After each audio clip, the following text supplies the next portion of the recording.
আমর জামু রাদিয়াল্লাহু তাআলা আনহু, উনি নবীজির কাছে আসছেন। ঘটনাটা শুনুন, না জানলে সব বেকার হয়ে যাবে।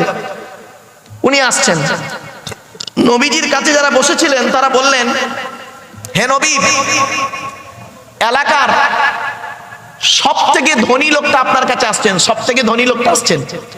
তখন নবী বললেন, ঠিক আছে, ওকে আসতে দাও। তো উনি এলেন, আসার পরে নবীজিকে সালাম দিলেন। নবীজি সালামের উত্তর দিলেন, দেবার পরে নবীজি বললেন, বসো। বসলেন। কিছুক্ষণ পরে ওই লোকটি কি বলছেন শুনুন।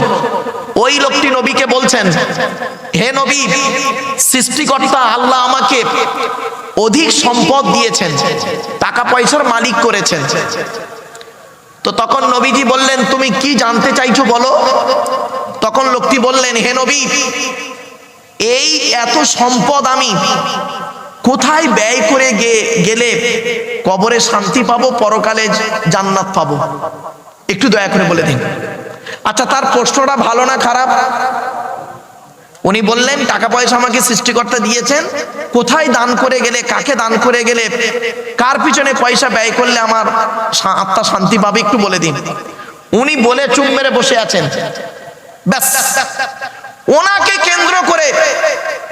কেন্দ্র করে কোরআনের এই আয়াতটা অবতীর্ণ হলো। শুনে নিন ভালো করে, যেটা জানেন না ভুলভাল মন্তব্য করবেন না, লেখাপড়া করুন। ওনাকে কেন্দ্র করে এই আয়াতটা অবতীর্ণ হলো। কি শুনুন, ইয়াসআলুনাকা মাযা ইউনফিকুন কুল মা আনফাকতুম মিন খায়রিন ফালিল ওয়ালিদাইনি ওয়াল আকরাবিন। 2 নম্বর পারাবা খণ্ডের 12 নম্বর পৃষ্ঠা 13 নম্বর লাইনে বলা হলো, সূরা বাকারার মধ্যে বলা হলো, নবী, তোমাকে ওরা প্রশ্ন করছে টাকা পয়সা কোথায় ব্যয় করলে আল্লাহ খুশি হবেন।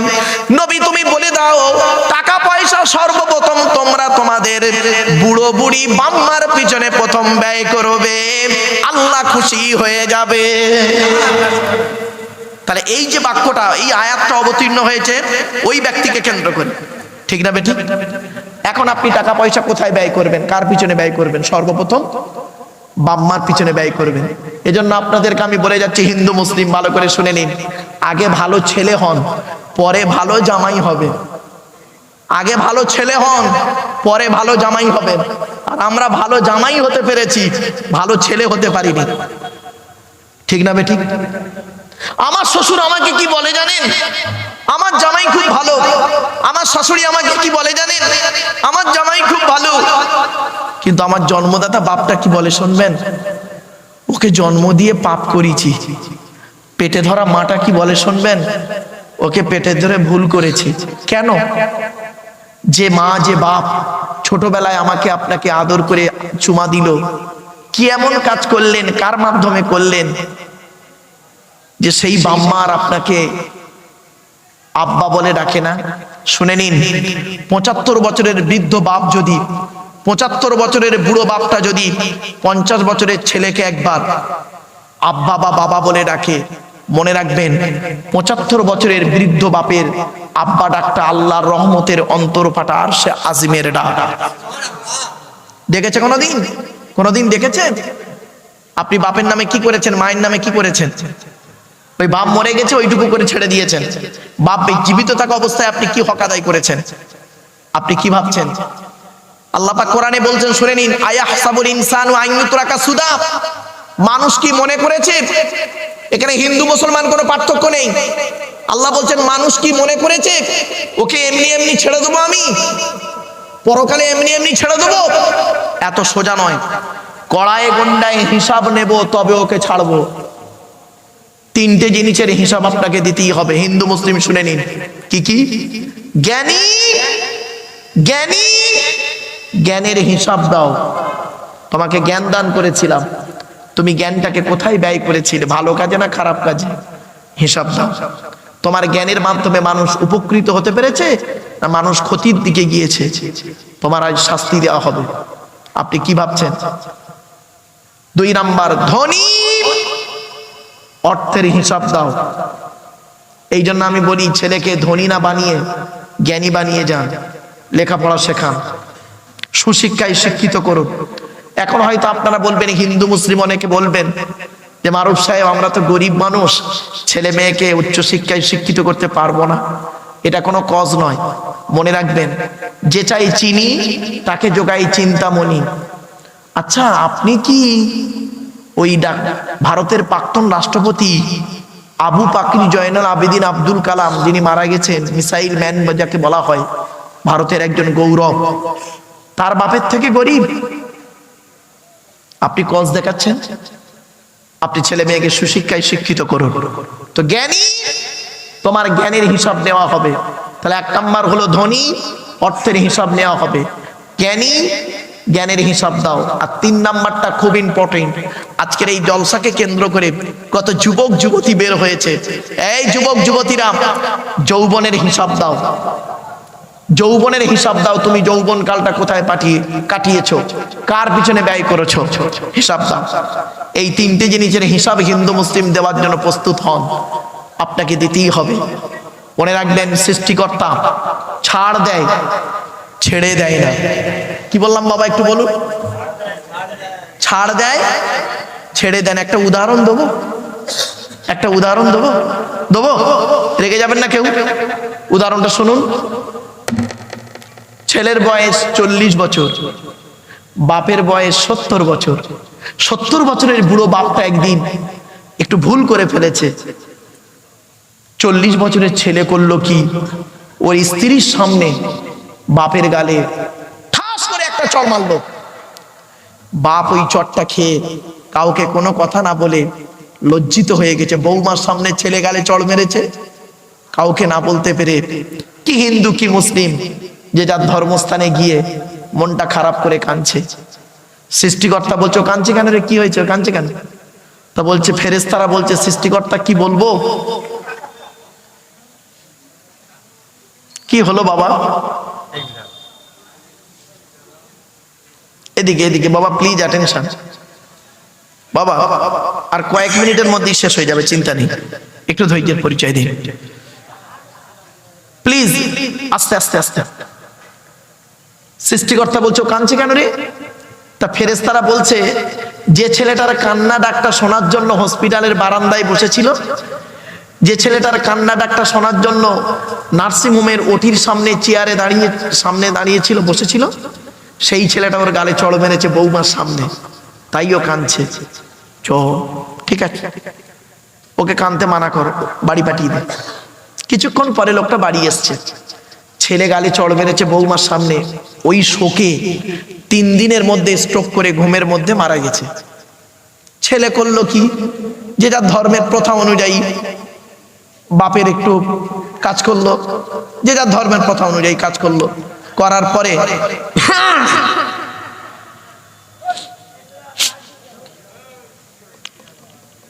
বাবা, বিড়ালটাকে কেউ ধরে নিয়ে গিয়ে একটু অন্য জায়গায় সরিয়ে দিন তো, খুব ডিস্টার্ব করছে।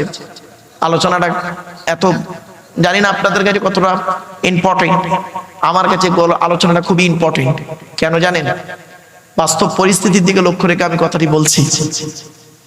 তো এবার করেছে কি, ছেলে করলো কি, বাম্মার একটু ইসলামের রীতি, যে যার ধর্মের রীতি অনুযায়ী কাজ করলো। এক কথায় ঠিক 40 বছর পর, কত কত কত, ছেলের বয়স তখন কত হবে? 80 বছরের বুড়ো। ছেলে তখন 80 বছরের বুড়ো হয়ে গেছে। এ লোকের আবার 4টে ছেলে। এ লোক আবার হাজী সাহেব, ধরুন ইসলাম ধর্মের কথাই বলছি। এ লোক আবার হাজী সাহেব, হজ করেছে 2 বার, 3 বার ওমরা করেছে। এ লোকের ছোট ছেলেটা না খুব ডেঞ্জার টাইপের। হঠাৎ একদিন বৌমার সামনে, ছোট বৌমার সামনে বাপ বেটা কথা হতে হতে হতে হতে হতে হতে না, কি মেজাজ গরম হয়ে গেছে ছোট ছেলে। হাজী সাহেবের দাড়িটা ধরে না ঠাস ঠাস করে এগালে একটা দিয়ে দিয়েছে, 2টো দিয়েছে। যেই মেরেছে, ছেলে মেরেছে, বৌমার সামনে গালে চড় মেরেছে, হাজী সাহেব লোক সেন্টিমেন্টে লেগে গেছে। সোজা চলে এসছে মসজিদে গিয়ে অজু করে নামাজ পড়ে মোনাজাতে 2টো হাত তুলেছে। রব্বানা যালামনা আনফুসানা, ওগো আল্লাহ দয়াময়, আমার জন্ম দেওয়া ছেলে আমার গালে আজকে চড় মেরেছে। আমি 2 বার হজ করেছি, 3 বার ওমরা করেছি, আমার গালে বৌমার সামনে আজকে আমার গলে চড় মারলো আমার ছেলে। আল্লাহ তুমি এর সঠিক বিচার করো। আল্লাহ বলে দিচ্ছে আমি সঠিক বিচারই করেছি। আজ থেকে 40 বছর আগে তুই তোর বাপের গালে একটা চড় মেরেছিলিস, ওটাকে তুলে রেখেছিলাম, আজ আমি ডবল দিয়ে ফেরত দিলাম। হয়েছে বাবা? আমি এজন্য বলেছিলাম সৃষ্টিকর্তা ছাড় দেয়, ছেড়ে দেয় না। আপনি কি ভাবছেন? আরো আসছি। এজন্য আপনাকে কোরআন সম্পর্কে জানতে হবে। এই আয়াত বা বাক্যটি কোথায় অবতীর্ণ হয়েছে, কোন ঘটনাকে কেন্দ্র করে অবতীর্ণ হয়েছে আপনাকে জানতে হবে, তাহলে আপনি আয়াতটা বুঝতে পারবেন। ছোট্ট একটা উদাহরণ দিচ্ছি, উদাহরণটা দিয়ে দিয়ে আপনাদের ক্লিয়ার হয়ে যাবে। এক যুদ্ধের সময় কিছু চুক্তি হয়েছিল, মুসলমানদের সঙ্গে অমুসলিমদের চুক্তি হয়েছিল। কি চুক্তি? যে আমরা কোনো যুদ্ধ করব না, এই 4 মাসের মধ্যে কোনো যুদ্ধ করব না। বললো ঠিক আছে, চুক্তি রেডি। চুক্তি মোতাবেক চলছে কথা। কিন্তু সেই সময় তৎকালীন যুগে কিছু অমুসলিম চুক্তিটাকে ভঙ্গ করে যুদ্ধ করে, মানে মারছে, অনেক মারা যাচ্ছে, অনেক মারা যাচ্ছে, মুসলিম মারা যাচ্ছে। তখন সৃষ্টিকর্তাকে এই মুহাম্মদ সাল্লাল্লাহু আলাইহি ওয়াসাল্লামের সঙ্গীরা বলল, হে নবী, ওরা চুক্তি ভঙ্গ করলো, আমরা তো কোনো অস্ত্র নিইনি, আমাদের যাবার পথে আটকে আমাদের মারধর করে মেরে দিচ্ছে, আমরা এখন কি করতে পারি?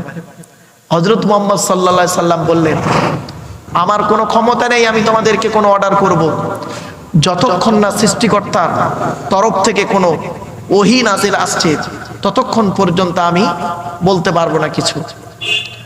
যখন অত্যাধিক হারে বেড়ে গেল, চুক্তি ভঙ্গ হতেই থাকছে, যখন মারধর করতেই থাকছে, মার্ডার করতেই যাচ্ছে, মৃত্যু মানে লাশের পর লাশ পড়ে যাচ্ছে, তখন সৃষ্টিকর্তা বললেন, তুমি ওদেরকে যেখানে পাবে সেখানে মারো। কিছু বুঝতে পারলেন? তাহলে এই আয়াতটা, এই বাক্যটা ওই সময়ের জন্য ওই জায়গাতে প্রযোজ্য ছিল, ঠিক না বেটি? এখন ওইটাকে যদি আমি বর্তমানে যদি প্রয়োগ করি তাহলে হবে মূর্খের মতো কথাবার্তা, ঠিক না বেটি? ঠিক এরকম অনেক আয়াত আছে, এগুলো পড়তে হয়। 6000 বাক্য অবতীর্ণ হয়েছে 12,000 জায়গায়, 12,000 ঘটনাকে কেন্দ্র করে। আপনি কটা ঘটনা জানেন? কটা ঘটনা জানেন? 12,000 জায়গায় অবতীর্ণ হয়েছে। ছোট্ট দুটো উদাহরণ দিয়ে দিই, একটা অসুবিধা হচ্ছে আপনাদের নাকি ভুল বলছেন? আরো দুটো উদাহরণ দিচ্ছি। ইসলামের প্রথম যুগে মানুষ নামাজ পড়তো কিরকম জানেন? তারা অত বুঝতো না। হযরত মুহাম্মদ সাল্লাল্লাহু আলাইহি ওয়াসাল্লামের বয়স যখন 50+, তখন তো নামাজের হুকুম এলো, রোজার হুকুম এলো, জানেন তো? আল্লাহর নবীর বয়স যখন 50+, তখন নামাজের আদেশ এলো, রোজার আদেশ এলো, তখন মানুষ রোজা করতে লাগলো, নামাজ করতে লাগলো। তো এখন নামাজ হুকুম হয়েছে, নামাজ পড়তে হবে। কিভাবে পড়তে হবে মুহাম্মদ সাল্লাল্লাহু আলাইহি ওয়াসাল্লাম দেখিয়ে দিলেন। তো এখন জামাতে নামাজ হচ্ছে, হযরত মুহাম্মদ সাল্লাল্লাহু আলাইহি ওয়াসাল্লাম নামাজ পড়াচ্ছেন, উনি ইমাম, নামাজ পড়াচ্ছেন, সামনের দিকে লোক নামাজ পড়ছে, সাহাবীরা নামাজ পড়ছে। তখন তার অত বোঝেননি। পেছনে কিছু ব্যক্তি তারা নামাজ পড়ছে, কিন্তু নামাজের মধ্যে না নড়াচড়া করছে, কথাবার্তা বলছে, মুখের আওয়াজ করে ফেলছে। এই আওয়াজটা নবীজির কানে গেল। যাবার পর নবীজি নামাজ কমপ্লিট করলেন, করার পরে আল্লাহ পাক এই আয়াতটা নাজিল করলো, শুনে নিন, ওয়াকুমু লিল্লাহি কানিতিন, নামাজের সময় তোমরা ধীর স্থির ভাবে দাঁড়াবে, কারোর সঙ্গে কোনো কথা বলবে না, এদিকে ওদিকে তাকাবে না। তখন তারা করলো কি? ধীর স্থির ভাবে নামাজ পড়তে লাগলো। তাহলে এই আয়াতটা অবতীর্ণ হয়েছে কোন ঘটনাকে কেন্দ্র করে? ওই পরিস্থিতি কেন্দ্র করে এই আয়াতটা তখন অবতীর্ণ হয়েছে। আবার একটা দেখেন, সাহাবীদের সময়ে ফজরের নামাজটা না, ফজরের নামাজ বুঝেন তো, সকালবেলা যে নামাজটা পড়া ফজর, ফরজ নয়, ফরজ আলাদা, ফজর আলাদা, এটা ভুল বুঝবেন না জানো। ফজরের নামাজ সাহাবীরা কিন্তু প্রত্যেকেই জামাতেই পড়তেন, কিন্তু সমস্যা হতো কোন নামাজটা জানেন? আসরের নামাজ, ওই বিকেল বেলা যে নামাজটা হয় আসরের নামাজ, আসরের কিছুক্ষণ পরেই মাগরিবের নামাজ হয়, অল্প সময়। তো অনেক সাহাবীর মধ্যে এমন দেখা দিচ্ছে, তারা ব্যবসায় এতটাই ব্যস্ত হয়ে গিয়েছিলেন, ধারণা হয়েছিল যে এই তো আসরের ওয়াক্ত হয়ে গেল, আর কিছুক্ষণ পরে মাগরিব, তা আসরের পরেই মাগরিবে একসঙ্গে দুটো পড়ে নেবো, যেটা হয় মানুষের। আসরের নামাজ একটু ঢিলেমি এসে গেল সাহাবীদের, সঙ্গীদের, ব্যাস নবীজির কানে পৌঁছে গেল। নবীজি বললেন, আমি এখন কিছু বলবো না, আল্লাহর তরফ থেকে যদি কোনো আয়াত অবতীর্ণ হয় সে ছাড়া আমি কিছু বলতে পারবো না। নবীজি নিজের থেকে কোনো কথা বলতেন না, ওমা ইয়ানতিকু আনিল হাওয়া ইন হুয়া ইল্লা ওয়াহিয়ুন ইউহা। বাস কোরআনে আয়াত নাযিল হলো, ওয়াস সালাতিল উসতা, আসরের নামাজের গুরুত্ব দাও তোমরা। কিছু বুঝতে পারছেন? তাহলে ওইটুকু অবতীর্ণ হলো, আসরের নামাজের গুরুত্ব দাও। মিডিল, উসতা মানে মাঝখানে কোন নামাজটা হয়? আসরের নামাজ, ফজর জোহর মাগরিব এশা, মাঝখানে কোনটা? আসরের নামাজ। আল্লাহ বলে দিলেন ওয়াসসালাতিল উসতা, মাঝখানের নামাজের তোমরা গুরুত্ব দাও, আসরের নামাজের গুরুত্ব দাও। তখন সাহাবীরা করলেন কি? আসরের নামাজের গুরুত্ব দিতে লাগলেন। কিছু বুঝতে পারছেন?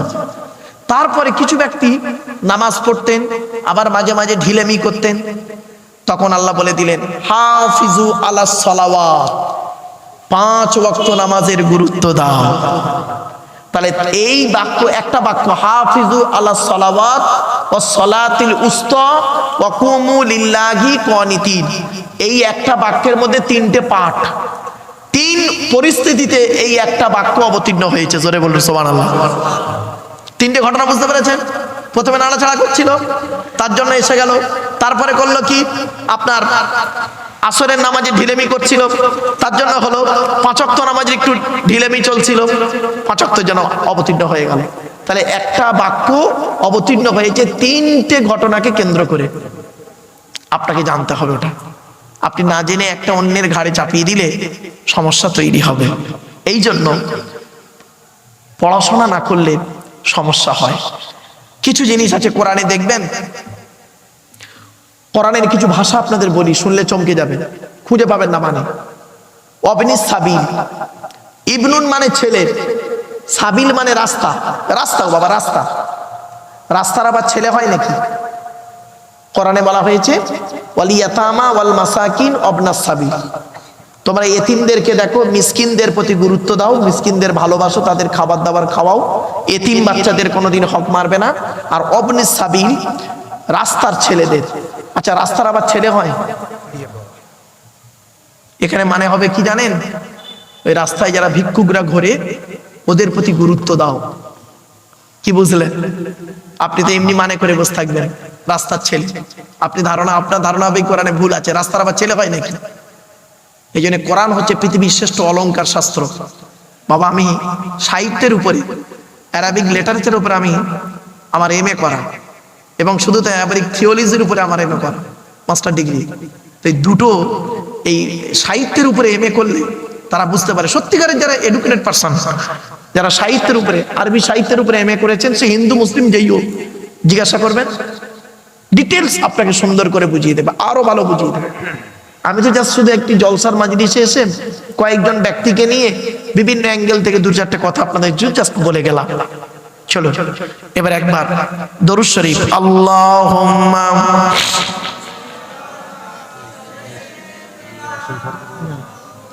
বলে দিয়েছি, আপনি কি ভাবলেন এতক্ষণ ধরে? নাম ধরে বলা ঠিক না। এই জন্য আপনাদেরকে আমি অনুরোধ করছি, কোরআন পড়ুন, কোরআনের সঠিক ব্যাখ্যাগুলো পড়ুন, আপনি আরবি ভাষা শিখুন, দেখবেন কোরআনের বাংলা। আচ্ছা শোনেন, একটা কথা আপনাদের বলি, তাওরাত, ইহুদিদের যে ধর্মগ্রন্থ তাওরাত, জানেন কি? জানেন তো বাবা? অরিজিনাল তাওরাতকে বিকৃতি করে দিয়েছে।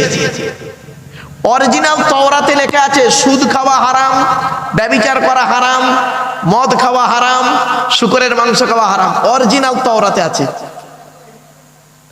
ইনজিল, বাইবেল যেটাকে বলা হয়, শুনে নিন, অরিজিনাল বাইবেলে, ইনজিলে, অরিজিনাল ইনজিল কিতাবে লেখা আছে কি?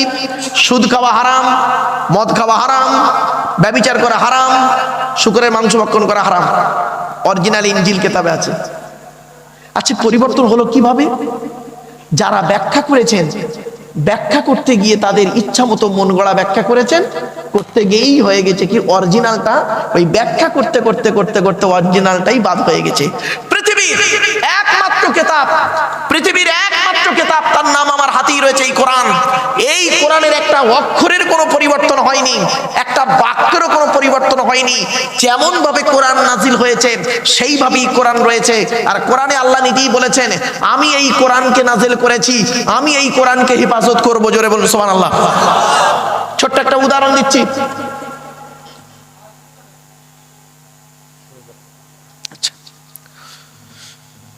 আমি বাস্তব একটা উদাহরণ দিচ্ছি, শুনে নিন। ধরুন সারা পৃথিবীর মানুষ যদি সমস্ত পৃথিবীর কোরআনগুলোকে নিয়ে সমুদ্রে ফেলে দেয়, আটলান্টিক মহাসাগর, প্রশান্ত মহাসাগরে যদি ফেলে দেয়, আর যদি সমস্ত কোরআন পুড়িয়েও দেয়, মনে রাখবেন সৃষ্টিকর্তা কিভাবে কোরআনকে হেফাজত করেছে ভাবতে পারবেন না। আল্লাহ বলছেন, তোরা পৃথিবীর সমস্ত কোরআনগুলো যদি পুড়িয়েও ফেলি, যা যাই করবি, আমি আবার এই কোরআন আবার তৈরি করে নেবো। কিভাবে? শুনে রেখে দিন, পৃথিবীর এমন কোনো ধর্মগ্রন্থ নেই যে গোটা ধর্মগ্রন্থ শুরু থেকে শেষ পর্যন্ত মুখস্থ বলবে। এই কোরআন পৃথিবীর জমিনে হাজার হাজার হাফেজের অন্তরে মুখস্থ রয়েছে। জোরে বলুন সুবহানাল্লাহ। কি ভাবছেন? এই সেই কোরআন, কোনো বিকৃতি হয়নি আজ পর্যন্ত, আর করতেই পারবে না, হয়নি, হবে না।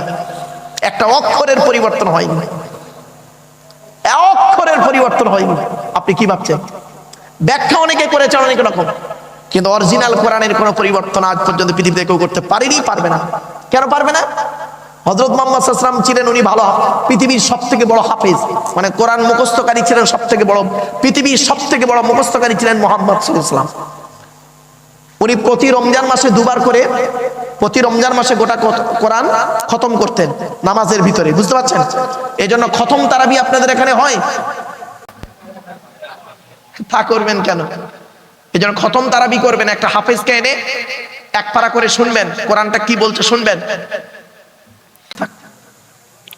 হযরত মুহাম্মদ সাল্লাল্লাহু আলাইহি সাল্লাম বিড়ালকে ভালোবাসতেন, শুনে নিন। আপনারা একজন হযরত মুহাম্মদ সাল্লাল্লাহু আলাইহি সাল্লামের সঙ্গী সাহাবী নাম আবু হুরায়রা, নাম শুনেছেন? নাম শুনেছেন? এই শুনুন, আবু হুরায়রা মানে কি জানেন? শুনে নিন ঘটনাটা। আজ বিড়ালটাকে তাড়াচ্ছেন তো, আমি বিড়াল সম্পর্কে বলছি, শুনুন এই ঘটনাটা শুনে নিন। আবু হুরায়রার নাম কিন্তু আবু হুরায়রা নয়, অরিজিনাল নাম ছিল না আব্দুর রহমান, বুঝতে পারছেন? ইসলাম গ্রহণের পূর্বে ছিল আব্দুস শামস, পরে আব্দুর রহমান, আব্দুল্লাহ নাম হয়েছে। যাই হোক, তো একদিন উনি করেছেন কি, ইসলাম গ্রহণ করার পরে একদিন উনি নবীজির কাছে আসছেন কিছু বিড়ালের বাচ্চা নিয়ে। বিড়ালের বাচ্চা হাতে গোটা কত আছে, পকেটে 4-5টা বিড়ালের বাচ্চা নিয়ে আসছেন। তো হযরত মুহাম্মদ সাল্লাল্লাহু আলাইহি সাল্লাম ওনাকে দেখে বলেছিলেন, ইয়া আবা হুরায়রা, এর বাংলা মানে হচ্ছে হে বিড়াল ছানার বাপ। সেখান থেকে ওনার পৃথিবীতে নাম শুনলেন আপনারা, আবু হুরায়রা নাম শুনলেন। আবু হুরায়রা মানে হচ্ছে বিড়াল ছানার বাপ। বুঝাতে পারলাম? মনে রাখবেন এগুলো। চলো, সেই জন্য আপনাদেরকে একটু বাস্তব ঘটনাটা না হলে এটা হয়তো জানা হতো না। চলো, আচ্ছা, আমি আপনাদেরকে এইরকম আলোচনা কেন করছি? টিচারের আলোচনা করার তো দরকার কি ছিল? নিশ্চয়ই আছে, শুনে নিন। চলো, টেনার, ইগারিটি, ability, character, honesty, early, regularity, এতগুলো গুণ যার মধ্যে আছে, he is a really teacher. তিনি হলেন সত্যিকার একজন টিচার। আমার বলার উদ্দেশ্যটা কি? আল্লাহর নবী বলেছেন, ইন্নামা বুইস্তু মুআল্লিমা, দুনিয়ার মানুষ মুহাম্মদকে আল্লাহ বিশ্বের মানুষেরই টিচার করে পাঠিয়েছে। আমি আব্দুল্লাহ গিল মারুফ একজন টিচার, হযরত মুহাম্মদ সাল্লাল্লাহু আলাইহি ওয়াসাল্লাম একজন টিচার। দুই টিচারের মধ্যে বিটুইন ফার ডিফারেন্স। রাগ করবেন না, ছোট্ট একটা एग्जांपल দিচ্ছি, শুনলে চমকে যাবেন। ধরুন আপনাদের এই শহীদপুর গ্রামে উচ্চ মাধ্যমিক স্কুলের একজন স্যার, 60 বছর বয়সে, কি হিন্দু কি মুসলিম যেই হতে পারে, তিনি 60 বছর বয়স যেদিন হলো না, স্কুল থেকে বিদায় নিচ্ছেন। বিদায়ী অনুষ্ঠানে ওনাকে অনেক কথা বলছে অনেক স্যারেরা, ম্যাডামরা। অবশেষে ওনাকে মাইকটা দেওয়া হয়েছে, স্যার আজ তো আপনার বিদায় দিন, শিক্ষকতার জীবন থেকে আপনি অবসর নিচ্ছেন, তো দয়া করে আপনি দুই একটা কথা বলুন। তার আগে আমরা একটা প্রশ্ন করছি। কি প্রশ্ন? স্যার আপনি এই উচ্চ মাধ্যমিক স্কুলে 60 বছর বয়স পর্যন্ত চাকরি করেছেন, বহু ছাত্রছাত্রী পড়িয়েছেন হিন্দু মুসলিম। একটু দয়া করে কনফিডেন্সের সঙ্গে একটু বলবেন মাইকটা ধরে যে আমি 60 বছর বয়স পর্যন্ত যত ছাত্রছাত্রী পড়িয়েছি প্রত্যেকটা ছাত্রছাত্রী 100% পারফেক্ট। উনি বলতে পারবেন হ্যাঁ? বলুন, পারবেন? পারবেন না। তবে উনি এতটুকু বলতে পারেন, আমার জ্ঞান মতে যত ছাত্রছাত্রী পড়িয়েছি 99% ভালো হতে পারে, দুই একটা চোরছাচোর ডাকাত গুন্ডা বদমাইশ হলে হতে পারে। উনি 100% গ্যারান্টি দেওয়ার ক্ষমতা ওনার নাই, পৃথিবীর কারণ নেই, ঠিক না বেঠিক?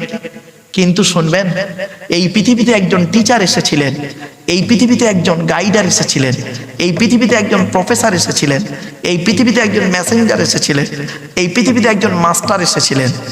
যে টিচারের জন্ম হয়েছিল 570 খ্রিস্টাব্দে 29শে আগস্ট সোমবার, যার মৃত্যু হলো, ইন্তেকাল হলো 633 খ্রিস্টাব্দে জুন মাসের 18 তারিখ সোমবার। এই 63 বছর তিনি পৃথিবীতে ছিলেন। এই 63 বছর জীবনে কোনোদিন মিথ্যা কথা বলেননি, এই জন্য লোকে তাকে আল আমিন, সত্যবাদী বলে ডেকেছে।